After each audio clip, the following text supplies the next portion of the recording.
परमात्मने नमः। बोलिए सद्गुरुदेव भगवान की जय।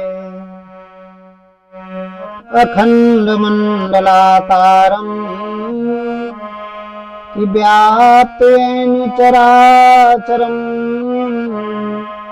तत्पदं दर्शितं येन तस्मै श्री गुरुवे नमः। बोलिए सद्गुरुदेव भगवान की जय।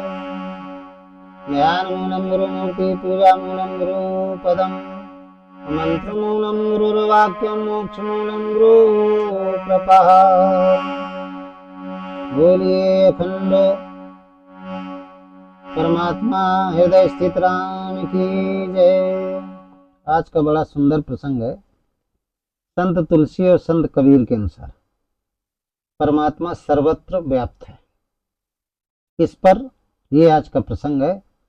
संत कबीर और तुलसी के अनुसार परमात्मा सर्वत्र व्याप्त कैसे है, सर्वत्र व्याप्त कैसे है। दोनों संतों ने कैसे सिद्ध किया कि परमात्मा सर्वत्र व्याप्त है। संत तुलसी और कबीर ने कैसे सिद्ध किया कि परमात्मा सर्वत्र व्याप्त है। ये प्रसंग, इस पर आज हम बोलेंगे। दोनों के एक विचार हैं। हमारे समाज में बहुत सारी भ्रांतियां हैं कि कबीर के राम अलग हैं, तुलसी के राम अलग हैं।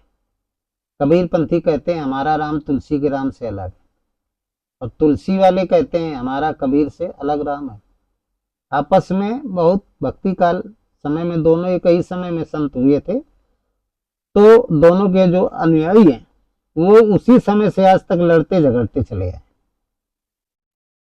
कहते हैं हमारा राम बड़ा है, वो कहता है हमारा राम बड़ा है। वो कहते हैं हमारा राम अलग है, वो कहते हैं हमारा राम अलग है।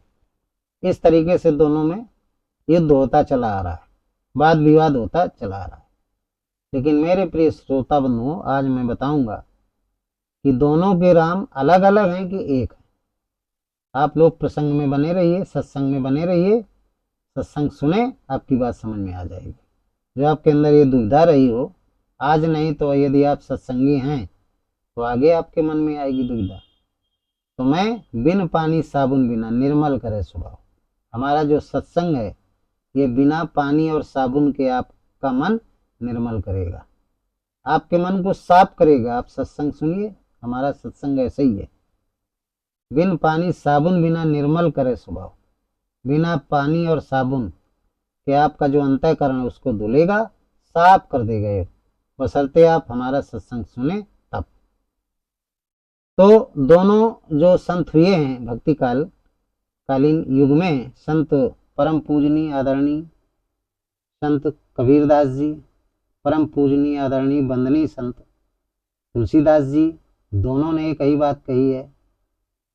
दोनों की भजन करते करते ऐसी अवस्था आ गई थी कि संत कबीर और संत तुलसी दोनों ने माया के ऊपर उठ करके माया को क्रॉस कर लिया था, माया को जीत लिया था।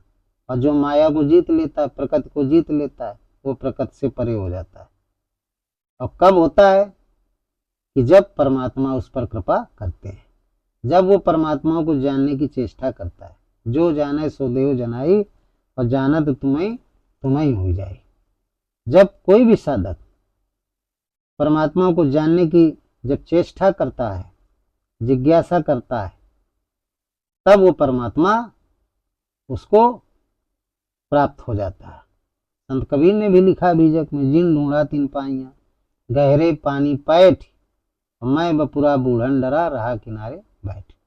देखिए हमारे जितने भी महापुरुष हुए हैं, इन्होंने जो भी चौपाई, श्लोक, दोहे, सोठा, छंद, जो भी व्याकरण के हैं विधाएं, इनके माध्यम से जो भी बोला है वो अपने लिए नहीं बोला है, भविष्य के जितने भी अनुरागी भक्त हैं वर्तमान के, सबके लिए बोला है।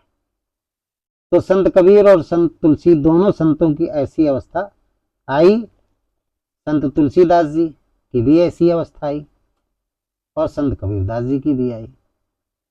दोनों की अवस्था दोनों माया से ग्रसित थे। संत कबीर ने तो कहा है माया महाठगनी हम जाने, माया महाठगनी है, इसको मैंने जाना है। तो संत कबीर कौन थे? रामपाल के पंथ के लोग पर पूर्ण परमात्मा घोषित कर दिया है। बल्कि संत कबीर ने स्वयं कहा कि माया में फंस गया था, इसको मैंने जाना है। आज माया को वही जान पाता है। बोला मुझे भी ठग लिया था। तो परमात्मा को माया थोड़ा टच कर पाती है। जो पूर्ण परमात्मा है, हृदय स्थित राम, उसको माया नहीं टच कर पाती। लेकिन कबीर अपने मुख से कहते माया महाठगनी हम जाने, मैंने जाना है कि माया बहुत महाठगनी है। इसलिए हे संसार के भक्तों, इससे दूर रहना, इसमें लिप्त न होना, इससे बहुत दूर रहना। तो संत कबीर ने भी कहा। तो एक संत थे और भजन के माध्यम से तत्वदर्शी संत हो गए थे, अपने अंदर ज्योतिर्स्वरूप परमात्मा के दर्शन किए थे और मोक्ष को प्राप्त किया था। तो वही बात यहाँ पे बताते हैं कि भजन करते करते, चाहे वो संत कबीर हो चाहे संत तुलसी हो, दोनों की अवस्था ऐसी आई है। और कैसी आई अवस्था? तो उन्होंने लिखा है क्या? स्वर्ग नरक अपवर्ग समाना और जहां तहां देख धरे धनवाना। जब हम माया के ऊपर उठ जाएंगे, प्रकृति पार प्रभु सब उर्वासी ब्रह्म निरी विराजमनासी। माया क्या है? जिसको हम अपने इन नेत्रों से देखते हैं, ये सब माया है। और जो देख नहीं पाते हैं, एहसास करते हैं। जैसे हवा है, इसको हम देख नहीं पा रहे, खट्टा मीठा है, इसको देख नहीं पा रहे, लेकिन कानों से सुनते हैं या दिमाग से एहसास करते हैं। तो ये सब क्या है? माया है। तो कहते हैं स्वर्ग नरक अपवर्ग समाना। जब माया से ऊपर व्यक्ति हो जाता है, चाहे सूर हो चाहे तुलसी हो चाहे कबीर हो चाहे रहीम, जब ये माया से ऊपर उठ गए थे तो स्वर्ग का सुख और नरक का सुख, दोनों सुख इनके लिए क्या हो गए थे? नरक का दुख और स्वर्ग का सुख दोनों समान हो गए थे, इनमें अंतर नहीं था। स्वर्ग नरक अपवर्ग समाना, स्वर्ग नरक अपवर्ग, अपवर्ग समाना, दोनों बराबर जब हो जाते हैं, स्वर्ग और नरक के सुखों में कोई अंतर नहीं रह जाता, तब क्या होता है? वो प्रकृति से मुक्त हो जाता है। और जब प्रकृति से मुक्त हो जाएगा, भाव से मुक्त हो जाएगा, तो फिर उसे क्या दिखेगा? संत तुलसी ने भी कहा कि स्वर्ग नरक अपवर्ग समाना और जहां तहां देख धरे धन पाना। ये संत तुलसी ने कहा। जब वो इस स्थिति में पहुंच गए, मन उनका शून्य हो गया, निर्मल मन जन सो मोहि पावा, जब उनका मन निर्मल हो गया, वैरागवान हो गए, हनुमान जी की उत्पत्ति हो गई उनके अंतःकरण में। वैराग को ही हनुमान कहते हैं। हनुमान की उत्पत्ति कब होती है? जब संसार में रागे राग तो फैला हुआ है, संसार के विषय वासना आशा तृष्णा, इनसे जब विरक्त हो जाता है, कामनाओं से विरक्त हो जाता है, मुक्त हो जाता है साधक, राग से रहित हो जाता है और उसके मनमय कोष में कोई संकल्प विकल्प नहीं रहते, मन उसका शून्य हो जाता है, उसी को निर्मल कहते हैं। तब उसके अंतःकरण में वैराग की उत्पत्ति होती है। ये दिव्य गुण है। वैराग माने हनुमान जी की। फिर ना उसको मान की चिंता ना अपमान की चिंता, यानी माया से परे हो जाता है। उसके लिए स्वर्ग और नरक दोनों का दुख और सुख वो सब समान हो जाते हैं। और फिर उसको दिखाई क्या देता है? पूरा संसार क्या दिखाई देता है? चाहे वो संसार को में जानवर को देखे या पक्षी को देखे या पशु को देखे या मनुष्य को देखे, क्या दिखाई देगा संसार में? और कुछ नहीं देख पाता। क्या दिखाई देता है? जहां तहां देख धरे धन बाना, राम ही राम दिखाई देते हैं। धनुष बाण धारण किए हुए श्री राम ही दिखाई पड़ते हैं, हृदय स्थित राम ही दिखाई पड़ते हैं, और कुछ दिखाई पड़ता ही नहीं है। सारा संसार उनको सिया राम में सब जग जानी करो प्रणाम जोर जुग पानी। तुलसीदास जी की स्थिति ऐसी थी। तब उन्होंने रामचरितमानस में लिख भी दिया कि सिया राम में सब जग जानी करो प्रणाम जोर जुग पानी। पूरा संसार जब उनको सीताराम में, राम जी में दिखाई देने लगा। राम जी का वास कहाँ है? कहाँ पे? सीता जी के अंदर रमण करते। सीता किसे कहते हैं? शांति को। तो जब पूर्ण शांति हो गई तुलसीदास जी के अंदर, तो उनके अंतःकरण में अंदर भी राम दिखाई देने लगे और बाहर भी राम दिखाई देने लगे। सारे संसार में जिधर भी निगाह डालते थे, कण कण में तुलसीदास जी को राम दिखाई देने लगे थे। जहां तहां देख धरे धनु बाना, स्वर्ग नरक अपवर्ग समाना। स्वर्ग का सुख और नरक का सुख सब कुछ उनको समान दिखने लगा, कोई अंतर नहीं रहा। यानी अविद्या से नष्ट हो गए, उनके अंतःकरण में अविद्या नष्ट हो चुकी थी। यही स्थिति किसकी हुई? कबीर की हुई। कबीर की क्या हुई? कबीर ने भी क्या कहा? एक राम का सकल पसारा और एक राम सब जग से न्यारा। संत कबीर ने भी यही कहा, एक राम घट घट में लेटा, एक राम दशरथ का बेटा, और एक राम का सकल पसारा, एक राम सब जग से न्यारा। एक राम का सकल पसारा, उन्होंने भी देखा कि सारा संसार जितना भी संसार में पसार है, सब राम, सब जगह राम ही राम कबीर को दिखने लगे। जहां भी कबीरदास जी निगाह डालते थे, उधर उनको उनके हृदय स्थित राम ही दिखाई पड़ते थे। तो वो भी प्रकृति से परे हो गए थे। प्रकृति से महामाया, जो माया है, योग माया, ये माया है। प्रकृति क्या है? माया है। इससे संत कबीर भी परे हो गए थे, तो उनको भी रामे राम दिखाई दे रहे थे, कुछ और दूसरा दिखाई ही नहीं दे रहा था। जहां देखें तहां वही राम, दूसरा कोई राम ही नहीं दिखाई दे रहा। तो कबीरदास जी कहते हैं कि एक राम की ही चार अवस्थाएं, जो उन्होंने कहा ना, एक राम घट घट में लेटा, एक राम दशरथ का बेटा, एक राम का सकल पसारा, एक राम सब जग से न्यारा। तो राम एक ही है, उसकी अवस्थाएं अलग अलग हैं, लेकिन तमाम कबीरपंथी इन्हीं में उलझे हुए हैं। कहीं कबीरदास जी के तो उन्होंने तो चार राम की व्याख्या की है, लेकिन केवल लाइनें पढ़ लिया और बस उन्हीं में भटकते रहे। और सबसे ज्यादा तो रामपाल के भक्त परेशान है, वो ज्यादा भ्रमित है, सबसे ज्यादा। कबीर पंथी तो भ्रमित है, लेकिन विशेष करके रामपाल वाले 100%, क्योंकि उनको वही ज्ञान दिया गया है, वही ज्ञान दिया गया, उनको ज्ञान ही नहीं है कि चार राम जो बताया, ये स्थितियां हैं राम की। राम एक ही है, जो घर घट में लेटा राम है, वही दशरथ का बेटा है, और वही राम कण कण में व्याप्त है। एक राम का सकल पसारा, वही कण कण में व्याप्त है। और जिसके घट में वो जागृत हो जाता है, वो इंसान, वो मानव, देहधारी मनुष्य, वो क्या हो जाता है? वो भूत प्राणी सब जग से न्यारा हो जाता है। संसार में रह करके संसार से अलग होता है, बिल्कुल अलग होता है।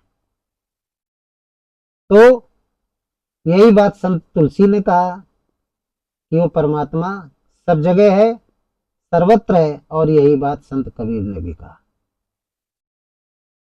अलग अलग बात नहीं कही। राम सर्वत्र है, सबके अंदर राम है, और सारा संसार उस राम के अंदर है। सबके अंदर राम है, तो उसको कहते हैं व्यापक। व्यापक ब्रह्म एक अविनाशी सच्चेतन घनानंद राशि, और सारा संसार उसके अंदर है। तो इस अवस्था को क्या कहते हैं? इसको स्थिति को व्याप्त कहते हैं। तो जब ये दो बातें समझ लेता है, इन दो बातों का एहसास होने लगता है, नजरिया ऐसे ही हो जाता है कि हमारे अंदर राम का वास है। ये मैं नहीं, ये शरीर मैं नहीं हूं, मैं जीव हूं, और मेरा काम क्या है, मेरा उद्देश्य क्या है ये शरीर प्राप्त करने का, कि अपने आप को उस राम से मिला ले, जोड़ लें, अपने आप को उस राम से जोड़ लें। जब ये बात समझ जाता है, और क्या समझ जाता है? कि सारा संसार उस परमात्मा के शरीर में व्याप्त है, स्थित है।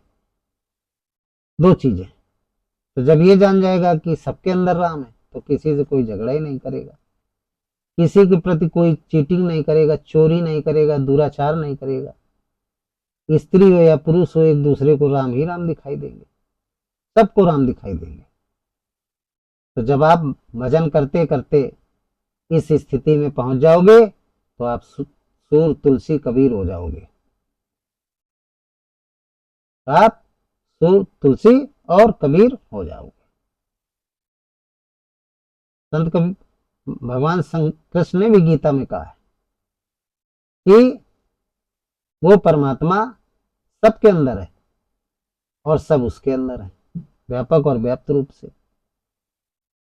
तो जो सूर के तुलसीदास जी के राम थे वही कबीरदास जी के राम थे, कोई अलग अलग राम नहीं थे। रामचरितमानस को लोग जान ही नहीं पाए। रामचरितमानस कोई पुस्तक नहीं है, इसमें जो घटना है वो अंतःकरण की घटना है। मानस माने होता है अंतःकरण, और रामचरित्र अंतःकरण में राम के चरित्र हमेशा घटते रहते हैं, हर व्यक्ति के अंदर घटित हो सकते हैं जब वो राम का चिंतन करेगा। नाम निरूपण नाम यतन से सो प्रकट जिमोल रतन से। जब नाम का आप जप करेंगे तो राम के चरित्र मानस माने आपके अंतःकरण में क्या होंगे, जागृत होने लगेंगे। और जब जागृत हो जाएंगे तो रामचरितमानस आपकी समझ में आने लगेगा। नहीं, अनेकों वर्षों से, बहुत समय पहले से, जब से तुलसीदास जी ने इसको लिखा, काफी समय हो गया, 500-600 वर्ष हो गए, तब से लोग एक एक चौपाई को जाने कितने बार पढ़ते हैं, लेकिन अंतःकरण में राम के चरित्र जो प्रसुप्त अवस्था में वो जागृत नहीं हो पाते, इसलिए चौपाई का ठीक अर्थ नहीं मालूम कर पाते, पढ़ते रहते हैं, जीवन हो जाए गुजर जाता है, लेकिन मानस समझ में नहीं आता है। मानस किनके समझ में आता है, जो राम की भक्ति करते हैं। जब राम की आप भक्ति करेंगे नाम निरूपण नाम यतन से, तो फिर सो प्रकट जिमोल रतन से। जब नाम का जप करेंगे गुरु महाराज के बताई हुई विधि के अनुसार यतन के द्वारा, तो फिर आपके अंतःकरण में राम के जो चरित्र हैं सुप्त अवस्था में वो जागृत हो जाएंगे।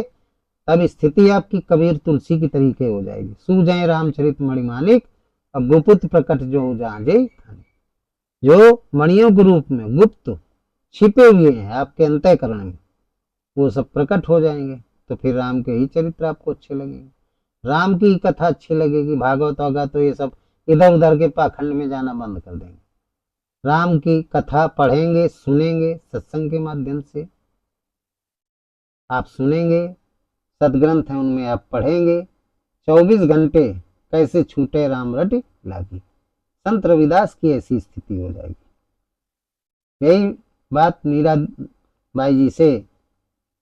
जी से संत रविदास जी कहते थे कि मीरा, मेरी तो स्थिति ऐसी हो गई कि राम नाम छूटता ही नहीं, सोते जागते राम राम ही चिल्लाता है। मेरी सांस राम ही कहती, छूटती नहीं, कैसे छूटे राम रट लागी।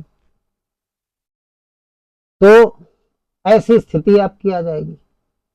जब ऐसी स्थिति आ जाएगी तो फिर आपके अंदर पार्वती की उत्पत्ति हो जाएगी। पार्वती के क्षेत्र क्या है, भाव भाव विभव पराभव कारण, प्रेममयी वृत्ति को कहते हैं। भगवान शंकर, तो जो शंकर स्वरूप सदगुरु है, उनसे शिष्यों ने पूछा, देवी देवता स्वरूप शिष्य भगवान कहाँ मिलेंगे? तो उन्होंने कहा, हरि व्यापक सर्वत्र समाना, लेकिन प्रेम से प्रकट होने में जाना। परमात्मा तो सर्वत्र है, कण कण में, लेकिन वो आपके अंतःकरण में प्रकट कब होगा, अवतरित कब होगा, उसका अवतार आपके अंदर कब होगा? आपके अंतःकरण के अंदर, आपके शरीर के अंदर अंतःकरण में वो प्रकट कब होगा? कहते हैं कब? जब प्रेममयी वृत्ति पार्वती की उत्पत्ति हो जाएगी। पार्वती की उत्पत्ति कब होती है? नाम निरूपण नाम यतन से सो प्रकट जिमोल रतन से। नाम का जब आप जप करेंगे, भाव भाव विभव पराभव कारण, ये पार्वती का क्षेत्र है। इसी को संत कबीर ने कहा है, जप मरे अचपा मरे अनदहु मर जाए, और सुरत समानी शब्द में ताई काल ना खाए। भाव भाव वैखरी मध्यमा, ये नाम जप की जो 4 विधियां हैं, ये पार्वती का क्षेत्र है। भाव भाव विभव और पराभव, यहाँ पराभव तक आप पहुंच गए तो फिर पार्वती से क्या हो गए? भवानी हो गए। भवानी का मतलब भाव से मुक्ति हो गई। तो पार्वती जब भाव से मुक्त करा देती साधक को, तो फिर पार्वती से क्या हो जाती? प्रेममयी वृत्ति भवानी हो जाती है। ये शास्त्रों में बताया गया है, तत्वदर्शी सदगुरुओं ने बताया है। तो परमात्मा सर्वत्र है। कबीर और तुलसी के राम अलग अलग नहीं थे, दोनों के राम एक ही थे, एक भी लेस मात्र अंतर नहीं है। इस भ्रम में भी न रहिए कि तुलसी के राम अलग थे और कबीर के राम अलग थे। तमाम कह देते हैं तुलसी के राम अयोध्या वाले जो पुराणों में लिख दिया गया दशरथ के पुत्र। अरे भाई, रामचरितमानस है, उसको आप नहीं समझ सकते। ये रामचरितमानस कोई बाहरी किताबों का कोई इतिहास नहीं है। क्या आप समझें कि त्रेता युग में राजा दशरथ हुए थे अयोध्या में, उनके पुत्र थे। आप इसको इतिहास के दृष्टिकोण से मत देखें। ये रामचरितमानस आपके अंदर हर समय घटना घटित होती रहती है। कब? जब साधक नाम का जप करता है तब। हर व्यक्ति के अंदर रामचरितमानस एक घटना चक्र है। ये भक्त के हृदय में भगवान के प्रति जागरूक होने वाली एक घटना चक्र है। जब जागरूक होगा, जब तक जागरूक नहीं होता तो ये शरीर लंका रहता है। लंका में किसका वास है? मोह रूपी रावण, काम रूपी मेघनाथ, क्रोध रूपी कुंभकर्ण और लोभ रूपी नारंतक, प्रकृति रूपी शूर्पणखा, सत्संग रूपी विभीषण। ये जितने भी हैं सब इस शरीर में रहते हैं। लंका जब होता है और जब नाम का जप करने लगता है तो ये अवध हो जाता है। तब भाव रूपी भरत, विवेक रूपी लक्ष्मण और सत्संग रूपी शत्रुघ्न, ज्ञान रूपी श्री राम, वैराग रूपी हनुमान, अनुराग रूपी अंगद, ये सब जागृत पैदा हो जाते हैं। आपका अवध हो जाता है। तो आपका ही शरीर लंका है, आपका ही शरीर अवध है। परमात्मा सर्वत्र है। हर व्यक्ति, जितने भी संसार के संत हुए, महात्मा हुए, सबका राम एक ही है, अलग अलग कोई राम नहीं है। तो इस भ्रम में बिल्कुल न रहें। तो आप जब नाम का जप करेंगे तो संत कबीर और तुलसी की तरीके आपकी भी स्थिति आ जाएगी। जब स्वर्ग और नरक में अंतर नहीं रहेगा, समान दिखेंगे आपको, तब कोई अंतर नहीं रहेगा। माया से आप परे हो जाएंगे। तब जाता देख धरे धनवाना। अब राम जी ही आपको सब जगह दिखाई देंगे और कोई चीज दिखाई नहीं देगी। तो आप लोगों की बात समझ में आ गई होगी। इन्हीं शब्दों के साथ इस सत्संग को समाप्त करते हैं। बोलिए सदगुरुदेव भगवान की जय। हृदय में स्थित परमात्मा राम की जय। सर्वे भवन्तु सुखिना, सर्वे सन्तु निरामया, सर्वे भद्राणि पश्यन्तु मा कश्चित् दुःख भाग् भवेत्। ओम राम राम राम। ओम